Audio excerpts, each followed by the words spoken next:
team at Walmart here today has given us a very, very warm welcome.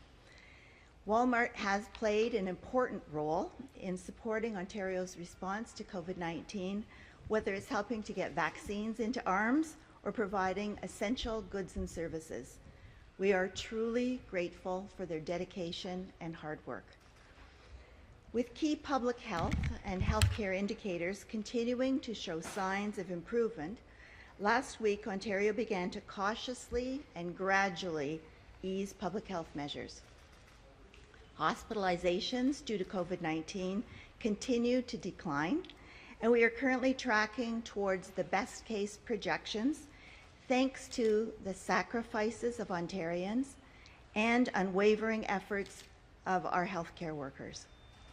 We understand the impact Directive 2 has had on Ontarians in need of care, which is why we intend to lift Directive 2 in the coming days and begin a gradual and cautious resumption of surgeries and procedures. The Ministry of Health and Ontario Health are finalizing the details on a phased approach to resuming this care for patients across the province. As we continue to gradually ease public health measures, I'm very pleased to announce that starting today, Ontario is expanding access to free rapid testing kits to everyday Ontarians. 5.5 million rapid tests will be made available each week at over 2,300 pharmacy and grocery stores across the province, as well as through community partners in vulnerable communities. In total, the province is making 44 million rapid tests available to the general public at no cost to them over 8 weeks to ensure Ontarians have tests available when they need them. These tests will provide another layer of protection, support the province's efforts to cautiously and gradually ease public health measures, and offer people an additional tool that they can use to confidently do the things they love, like visiting family or dining out at their favorite local restaurant. Participating retailers will decide how to distribute tests to best serve their communities, including through appointment bookings, at checkout, or through online orders. I encourage everyone to visit ontario.ca/rapid test for more details on how you can access tests at a location near you. In addition, we are working with lead agencies through our high priorities community strategy to ensure vulnerable communities disproportionately impacted by COVID-19 have easy and convenient access to rapid tests. Lead agencies will work with their local partners, such as community centers, community health centers, places of worship, and food banks to bring rapid tests directly to Ontarians.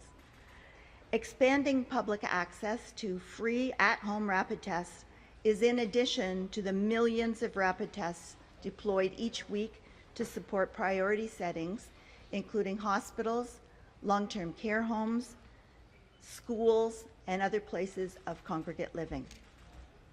We continue to procure additional tests where possible, with a total of 157 million tests procured directly by the province to date. And we continue to work closely with our federal partners to ensure we have the supply we need now and, of course, in the coming months. While rapid antigen testing will add another layer of protection against COVID-19, it's important to remember that vaccines remain the very best defense. If you still need your first, second, or booster shot, it's not too late. There are many appointments still available. Please get vaccinated as soon as you can. So thank you very much for today. I would like to now hand it over to Shelley Karoff, Walmart's Senior Vice President of Health and Wellness and Pharmacy, to say a few words. Thank you.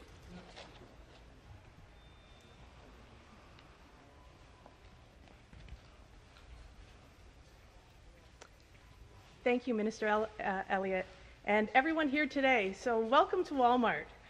We're so grateful to have you here today. And first, we'd like to thank you for your leadership, for everything that you're doing to push Ontario forward during this pandemic. And if you think about it, at the beginning of the pandemic, our goal at Walmart was to serve as many customers as possible. That whether that was providing an essential service at the beginning of the pandemic, or if it was based on our pharmacists who have been working around the clock to vaccinate as many Ontarians as possible. Our commitment to our customers' health and wellness has never been stronger. And we have a thriving health and wellness business where we offer a wide range of health products and services. In fact, every single one of our Walmart stores in Ontario has a pharmacy that is fully staffed with healthcare professionals, and they are ready to serve. And if I may, I'd like to call out a special thank you to our healthcare teams at Walmart. We have vaccinated over 800,000 Canadians alone, and we are so proud of that. And in this store alone, they have vaccinated over 3,000 people. And these are the families in our communities that we serve, where every vaccine makes a difference. And we are so proud of how our teams have showed up to serve their communities during such a challenging time. It's actually really remarkable. Which brings us to where we are today, in the second phase of the pandemic, and we are really thrilled to step up and be part of providing easier access to the rapid tests. Like many other retailers, we're looking forward to partnering with the provincial government to get more tests into more hands. And we will be doing that through our online pickup service, where customers will be able to place orders, and with that order, they'll be able to pick up a rapid test while supplies last. So in closing, we're eager to get this program off the ground, and on behalf of Walmart, we'd like to say thank you for joining us. And I will now pass it back to the Minister.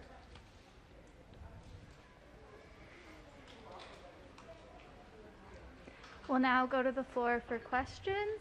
Just a reminder, it's one question, one follow-up, and then we will go to the phone lines following.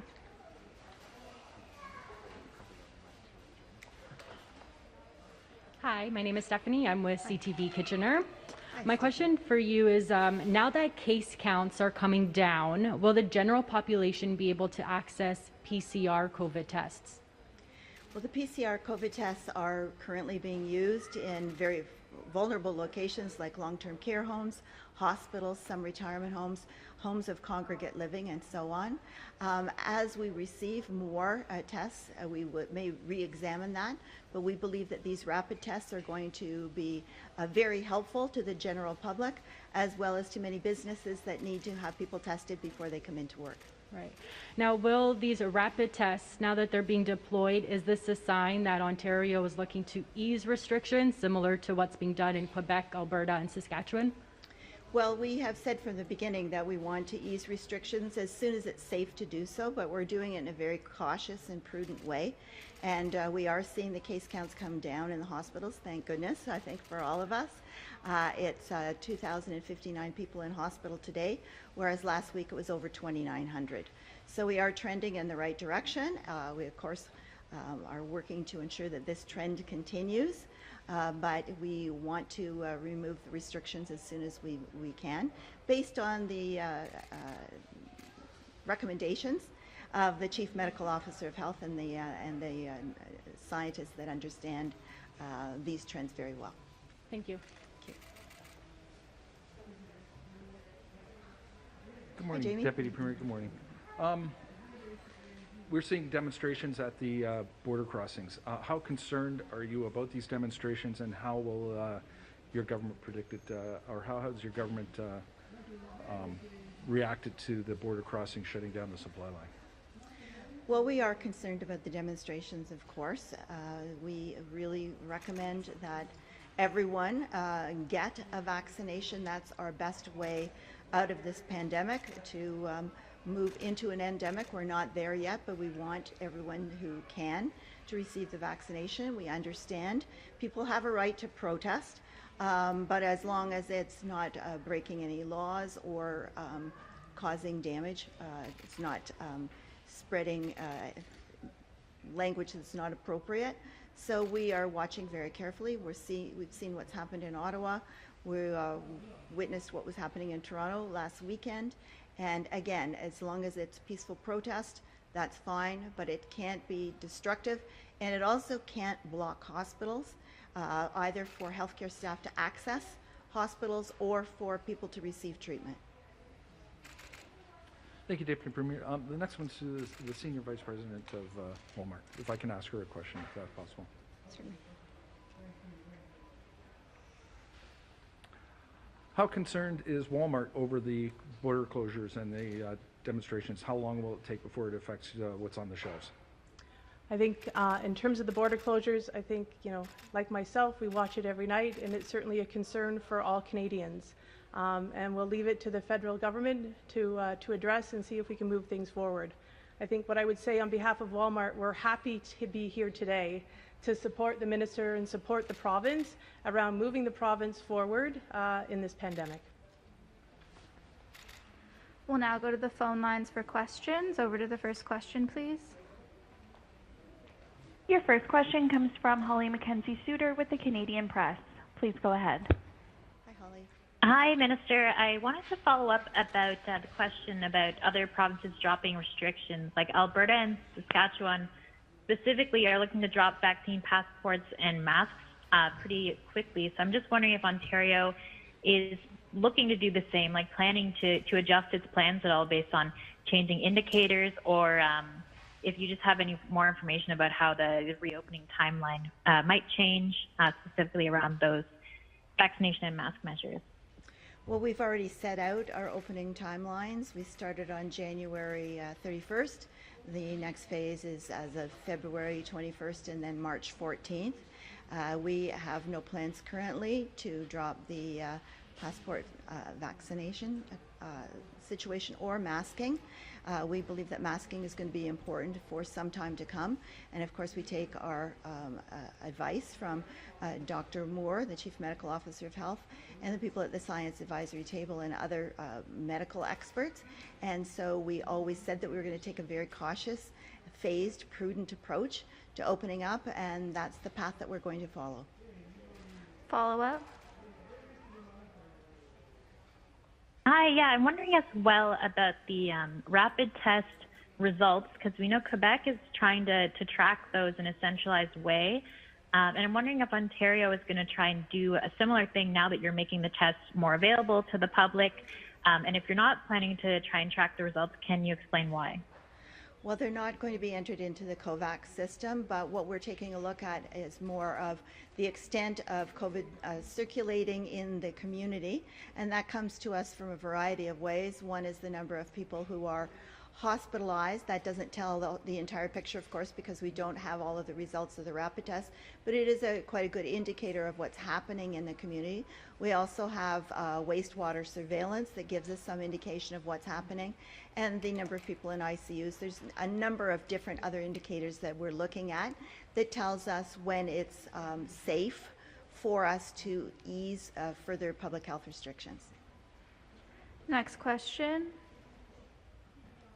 Your next question comes from Brian Lilly with the Toronto Sun. Please go ahead. Hi, Brian.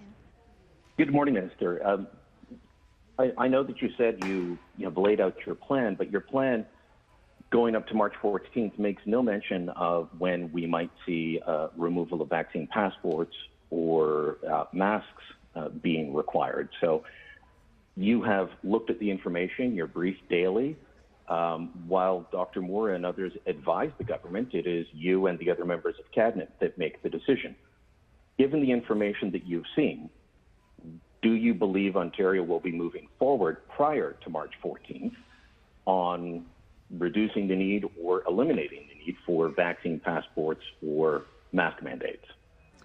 That is something that we continue to monitor on a daily basis, taking a look at what's happening in the community as we know it, looking at the statistics on the number of people who are hospitalized, what the wastewater surveillance information is telling us.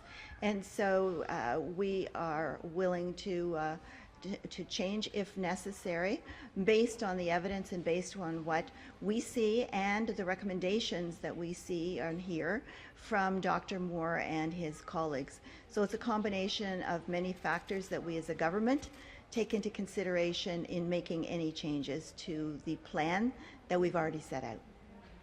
Follow up. That was a nice dodge, Minister, but I'll come back to it. You see the information every day. You see more information than you release to the public. The hospitalizations are trending down and have been for weeks. The test positivity is on a downward trend. The wastewater is on a downward trend. Are you telling the people of Ontario that you have no idea of whether you plan on ever lifting vaccine passports and mask mandates? Are we just going to live with these forever, or until you feel you have sufficient cover from doctors? Because you're the one that makes the decision. You're the one that makes the recommendation to Cabinet as the health minister. So where do you stand on that? Well, you're right. We are the ones that make the decisions, and we are looking at the evidence on a daily basis as well. The trends are going in a good direction now, but we can't sit back on our laurels and assume that's going to always continue. Omicron is highly transmissible. We have the variant, the BA2, in some parts of Ontario as well. While it doesn't appear as if it's going to be a more dangerous variant than Omicron, it certainly appears to be more transmissible. So we still need to be very careful. We are not telling the people of Ontario that this is going to remain in place forever. No, but we're not in the clear just yet. And so we need to continue to protect Ontarians, protect each other with the passports and with the masks at this point. Next question. Your next question comes from Lorenda Redikoff with CBC. Please go ahead. Hi, Lorenda. Hi there, Minister. With these multiple protests in different parts of the province, including now at a major border crossing, we're not hearing from the Premier. Where is he, and why isn't he speaking about this? The Premier is working round the clock to work on helping to open up our economy, to make sure that people get their vaccinations. He is working hard with us day to day, and I know that this is a matter of concern to him, but we also need to work with the federal government too when we're talking about border crossings, and so we ask the federal government to assist with this as well. Follow up. On the rapid tests, the last time that these were made available, we saw huge lineups, and then in some cases, we saw people selling them later on the black market. What are you doing to ensure that that doesn't happen this time? Well, first of all, we know that the organizations, the pharmacies and the stores that are offering the rapid tests, some of them have their own systems for ordering. Some people have to order online and then pick up in store. So that will give them the opportunity to make sure that they don't have too many people coming in too often to receive the tests. But we also know that we're in a much different situation this time than last time because of the quantities of the tests that we're receiving. Last time it was a total of 2 million tests and that were taken from the shelves very, very quickly. Now we have 5.5 million tests per week that are available to people. And we know that most Ontarians want to have the test. There's 5 tests in each box. They know that they want to protect their family and need them for specific purposes, and that they will do the right thing. But we also have the ability to find people that are obtaining tests that they don't need for their own purposes and trying to sell them online. But with the vast quantities available now, it wouldn't appear that there's going to be much of a secondary market because people can obtain them quite readily. Last question. Your final question comes from Jeff Gray with the Globe and Mail. Please go ahead. Oh, hi, thanks. Minister, I wanted to ask about Directive 2. These graphs from the science table yesterday that looked at the sort of sustained impact of Omicron on the hospitals, even with a more optimistic level of vaccination, still show, 2,000 to 4,000 patients well through March and several hundred in the ICU. Are you confident the hospitals can reasonably get back to business as normal, even given the fact that they also will have this backlog they'll be trying to fill? Yes, we know, first of all, that many people have had surgeries and procedures postponed, some for very long periods of time. and we want to be able to get back to be able to perform their surgeries for them. I know this is very concerning to many people, especially if they're waiting for cancer or cardiac surgery, but many other people are waiting for orthopedic surgeries and other surgeries as well. So this is something we want to get back to as quickly as possible. One thing that I would note is that our government has brought in 3,100 extra beds at a cost of over $5 billion since the beginning of the pandemic. Those beds are going to stay because we need to help people that have been waiting for these procedures. And yes, I do feel confident that we will have the capacity in our hospitals to help them as soon as possible. We are looking at lifting Directive 2 very soon, and I know that Ontario Health and others are working at lifting this. Chief Medical Officer of Health are looking at lifting this as soon as possible so we can get back to all of those surgeries that many Ontarians have been waiting long periods of time for. Follow up, and this is the last question. Thanks, Minister. I just wanted to ask a sort of a clarification about your remarks off the top. You mentioned about the rapid test that you said something to the effect that this will allow people to see family, go out to dinner, that kind of thing. But in the technical briefing, it seems the official guidance from the ministry is to not use the rapid tests on asymptomatic people before a social gathering. Could you maybe clarify your remarks on what you meant by being able to go out to dinner and so on?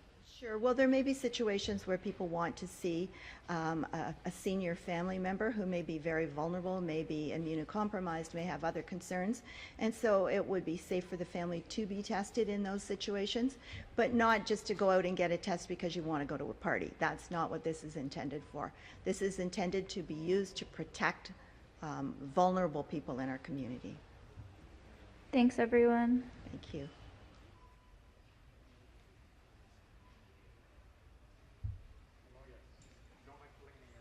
Podium out? Yes, please. Who's going to take a group shot? So Maddie, you want to get in there?